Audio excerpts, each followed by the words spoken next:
कि आज मुझे समण संघ का गोल्डन रूल नंबर 10 पे अपनी बात रखनी है।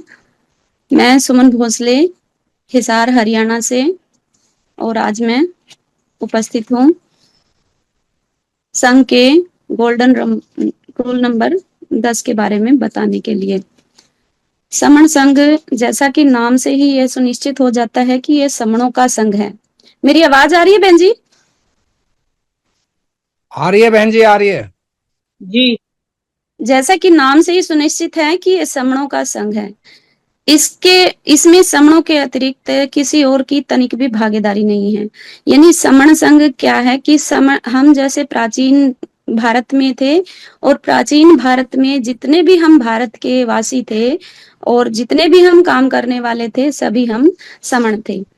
और समण संघ का पुनरुत्थान हुआ है, तो समण संघ के पहले भी मतलब नियम थे और आज भी उसके नियम हैं। तो 10 गोल्डन नियम हैं इनके समण संघ के, जिसमें पहला नियम है कि केवल समण, इसमें सिर्फ समण ही आ सकते हैं, समण के अलावा कोई भी इसमें प्रवेश नहीं कर सकता। यानी समण के अलावा जो होते हैं वो वमन होते हैं, और वमन का प्रवेश इसमें वर्जित है।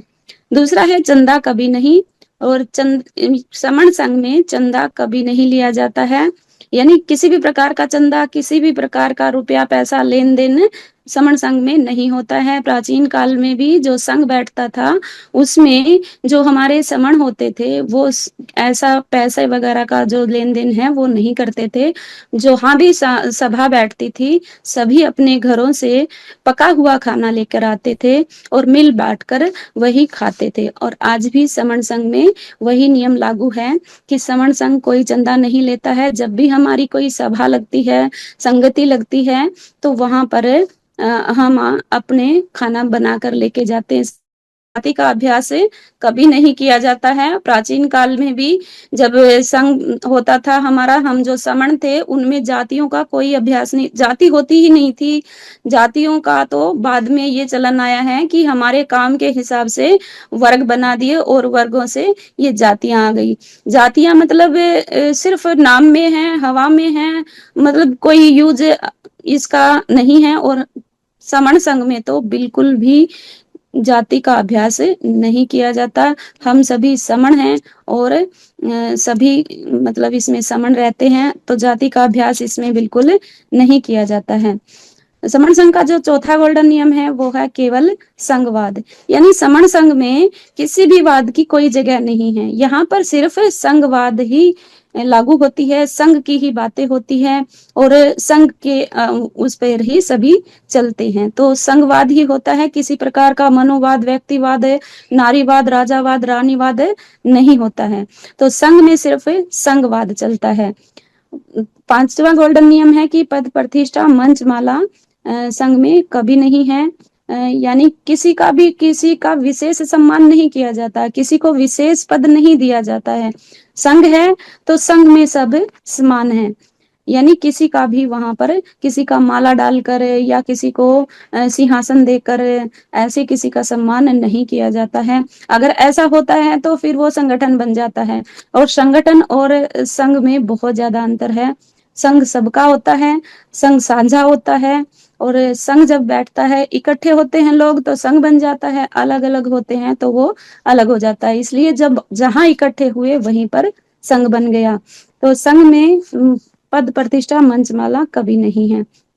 छठा गोल्डन नियम है कि पंजीकरण कभी नहीं है। यानी संघ का कोई पंजीकरण ना पहले हुआ है और ना आज होगा, ना कभी संघ का पंजीकरण होता है। पंजीकरण उसका होता है जिसका कोई मालिक होता है, जिसका कोई मतलब मालिक होता है, या वो उस पर उसका दावेदार होता है। तो संघ का कोई मालिक नहीं है, इसलिए संघ का कहीं भी पंजीकरण नहीं है, और ना ही कभी संघ का पंजीकरण हुआ है और ना ही होगा। सातवां गोल्डन नियम है कि संघाधिदेश सबसे ऊपर। संघ में संघ का आदेश सबसे ऊपर है। यानी जो संघ में आ गया, संघ की नीति को समझ गया, उसके लिए संघ का आदेश सर्वोपरि होता है। ये संघ का सातवां गोल्डन नियम है। और आठवां गोल्डन नियम है संघ राजनीति में कभी नहीं जाएगा। यानी सब संघ जो होता है वो सर्वोच्च होता है, सबसे ऊपर होता है। राजनीति उसके लिए बहुत छोटी चीज है। यानी प्राचीन काल में भी जब संघ बैठता था तो जो राजा होते थे, राजनीति में होते थे, उनको संघ के पास आना पड़ता था, ना कि संघ राजा के पास जाता था। तो राजनीति में क्या है कि हमारा कोई संगी जा सकता है, लेकिन संघ राजनीति में कभी नहीं जाएगा।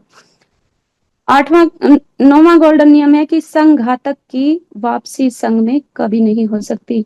यानी जो संघ से घात करेगा, संघ के साथ मिल गया है और उसके बाद वो घात करेगा, उसके बारे में बुरा भला कहेगा या उसकी कहीं पर बुराई करेगा, उसके विरुद्ध चलेगा, तो वो संघात होता है। और संघात भी जब हमारा संघ बैठता है और तो वो डिसाइड करता है कि ये संघात की श्रेणी में आता है या नहीं आता है। अगर वो संघात की श्रेणी में आता है तो संघ उसे कभी भी संघ में वापसी नहीं लेता है। तो ये 9 गोल्डन नियम है जो संघ के हैं। और 10वां जो गोल्डन नियम है वो इन सब की छत्र छाया है, यानी इनका जो है सुरक्षा कवच है। उपरोक्त जो 9 नियम हैं संघ के आधार हैं, यानी जो अभी 9 नियम मैंने बताए हैं संघ के, वो उन संघ के आधार हैं, मतलब स्तंभ हैं, वो पिलर हैं। ये न कभी बदले जाएंगे और न ही कभी खत्म किए जाएंगे, न कभी ये अमान्य किए जाएंगे। यानी ये जो नियम हैं वो कभी नहीं बदल सकते। इसको हम इस तरह से समझ सकते हैं कि दुनिया में 2 तरह के लोग पाए जाते हैं, जो एक जो काम करते हैं और दूसरे जो किए हुए काम को अपने अपने नाम करते हैं, मतलब अपनी मेहनत की। यानी जैसे किसान का उदाहरण ले सकते हैं कि उसने मेहनत की, हल चलाया, बीज बोया, सर्दी में उसकी रखवाली की, फसल काटी, निकाली और बाजार ले गए। इतनी मेहनत के बाद भी उनसे दाम मिला 10 रुपए किलो। यानी इतनी मेहनत की उसने और उसके नाम में, यानी उसके हिस्से में क्या आया, उसके नाम क्या आया, सिर्फ 10 रुपए किलो। और जब आप बाजार जाओगे तो वही फसल आपको 40 रुपए किलो मिलेगी।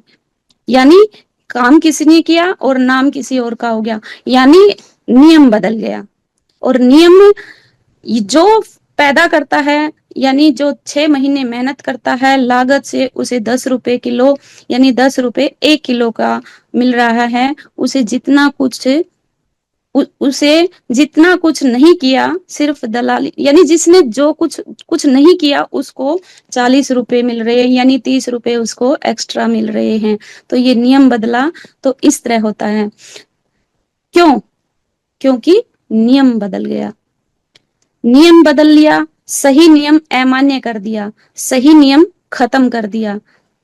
जब भी सम्यक नियम बदले गए, अमान्य किए गए, खत्म किए गए, तभी समणों लोगों को नुकसान हुआ। चाहे त्रिपिटक के, चाहे संविधान के नियम हो जो बुद्ध से लेकर डॉक्टर अंबेडकर ने बनाए थे। बुद्ध ने कुछ नियम बनाए थे जिनको वारित नियम कहते हैं। ये अजर अमर नियम हैं, बदले नहीं जा सकते। डॉक्टर अंबेडकर ने 9वीं सूची बनाई जिसमें नियम सुरक्षित हो गए। नियम बनाना एक काम है, पर नियमों को सुरक्षित रखना बड़ा काम है। कुछ धार्मिक मान्यता तक सुरक्षित करने के लिए उनकी किताबें तक बंद कर दी गई, पर धार्मिक विषमता फैलाने वालों ने उन नियमों को अमान्य कर दिया। यह क्रम चलता रहेगा। अच्छे नियमों को वमन लोग बदलने की सारी जुगत करेंगे, यानी वो अच्छे नियमों को बदलने की पूरी कोशिश करेंगे। विनय पिटक विनय के नियमों की एक किताब है, पर संगठन चलाने वाले उसका जिक्र तक नहीं करते। आखिर क्या करे ऐसी किताब का जिसमें पद, पोस्ट, पैसा, जमीन जायदाद, प्रशंसा, मान सम्मान लेना मना हो, जहां सामाजिक काम के बदले एक समय के भोजन पर निर्भर रहना पड़े। दुनिया में जितने भी संविधान हैं वह आरंभ से अच्छे लोगों ने अच्छी नीयत से बनाए थे। कुछ समय बाद बुरे लोगों ने उसके नियम बदल दिए, जिससे अच्छा संविधान खराब हो गया। पुराने संघ में हर 15वें दिन उपोस्त यानी पातिमोक्ष होता था, जिससे संघ के नियमों में यदि किसी में बदलाव किया हो या सुनने बोलने में बदलाव हो गया हो तो वो ठीक किया जा सके। वही नियम समण संघ में लागू है।